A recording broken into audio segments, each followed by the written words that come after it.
Number 13 of the 19 things that I teach in real estate school is all about how important it is for you to master scripts and objection handlers.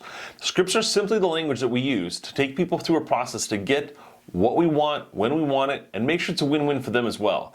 And we do this through setting proper expectations. So what does scripts, the word itself, carry in terms of a definition for you? Does it carry some sort of negative connotation? Maybe you haven't had great experiences in your past careers using scripts, and for most people, they associate it with telemarketing. So I'm just going to go ahead and get in front of that objection now. Notice what I'm doing? I'm objection handling right off the bat. We all use some version of scripts. When you go into a department store and they say, hello, is there anything I can help you with today? And you probably respond with, no thanks, I'm just looking. That's a script from both of us. However, a lot of the scripts we use in our own day-to-day lives just aren't very good. If only 7% of communication is the words that we use, and the other 93% of communication is other things like tonality and body language and things of that nature, you really need to be pinpointed with the words that you use. Especially for some of you who are doing a lot of business or prospecting and lead generation over the phone. You're really only getting to communicate with 7%, with the exception of maybe tonality sprinkled in there. Maybe you're worried that if it's not your own words, you're going to sound like a robot. And here's what I'd say to that. The point of a script is simply to provide a roadmap. Just as we've talked about several times already in this series, success leaves clues. People have gone before you, and I'm not going to be so egotistical to think that I can't use the language of somebody else, because if it works for them, it can work for me too. But that's not to say you can make it your own and simply use it as a roadmap.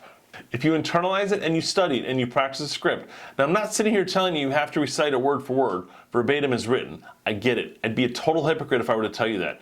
But I personally use scripts by studying them, by understanding the transition language that they're using, because it first has to register in my mind and then I can deliver it. Regardless if it's word for word or not, it's going to come out with my own style, my own language, and my own personality to it. If it's just empty words on paper and there's no conviction behind what you're saying, yeah, you're right. People are going to see right through it. You'll probably sound like a robot. So that's why I'm saying you have to master the scripts. You have to practice these things. And earlier on a previous video in this series, you might remember in the description of a real estate agent's job, number 5 on the list was every day to script and role play. So for most of us, we're going to find ourselves in very different scenarios. If we're to poll real estate agents and ask them what is their greatest fear, one of the most common responses is going to be the fear of not knowing what to say, or the fear of looking stupid. So you need to buy into this whole script practicing until the objection is no longer valid.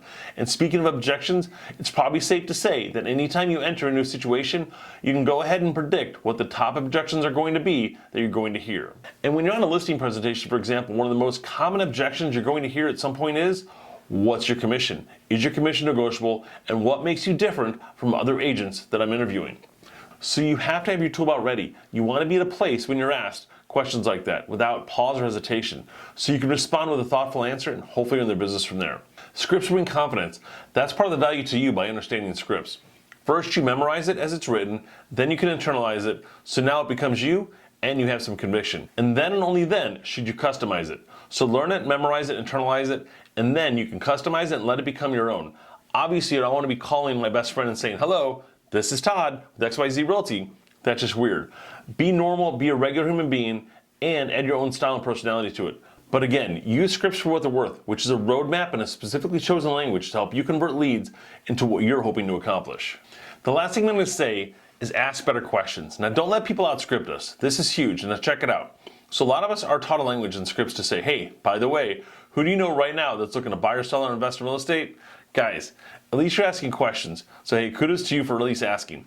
But I think we can all agree that's an average at best question, because why? What are we setting ourselves up for? 99.9% of people are going to respond with, gosh, I don't know, Todd. I just can't think of anybody right now, but when I do, I'll be sure to let you know. This happens because you just asked a dead-end question, because frankly, nobody wakes up every day of their life looking for people who are interested in buying and selling homes. So that question is not very effective. So what else could you say? Well, let's think about this. Why do most people buy or sell a home? Odds are it's because of some sort of life event that occurred that was significant enough to change the situation. It could be they just got married, maybe they had a baby, and maybe they got a job promotion and are now able to upgrade. Maybe, hey, they're empty nesters, the kids are graduated and out of the home. A person's brain can categorize very specific and pointed questions. So wouldn't it make sense for us to ask better questions, so therefore we get better responses? When you ask, who do you know looking to buy or sell and invest in real estate? No one comes to mind. But you can ask a pointed question that's around a life event. And here's what it might sound like. Hey, as you know, I'm launching my real estate career and I have a goal to help 25 families upgrade their lifestyle this year. Just out of curiosity, is there anybody you can think of right now that just got married? Is there anybody you can think of right now who just got a work promotion? Is there anybody you can think of that just had a baby?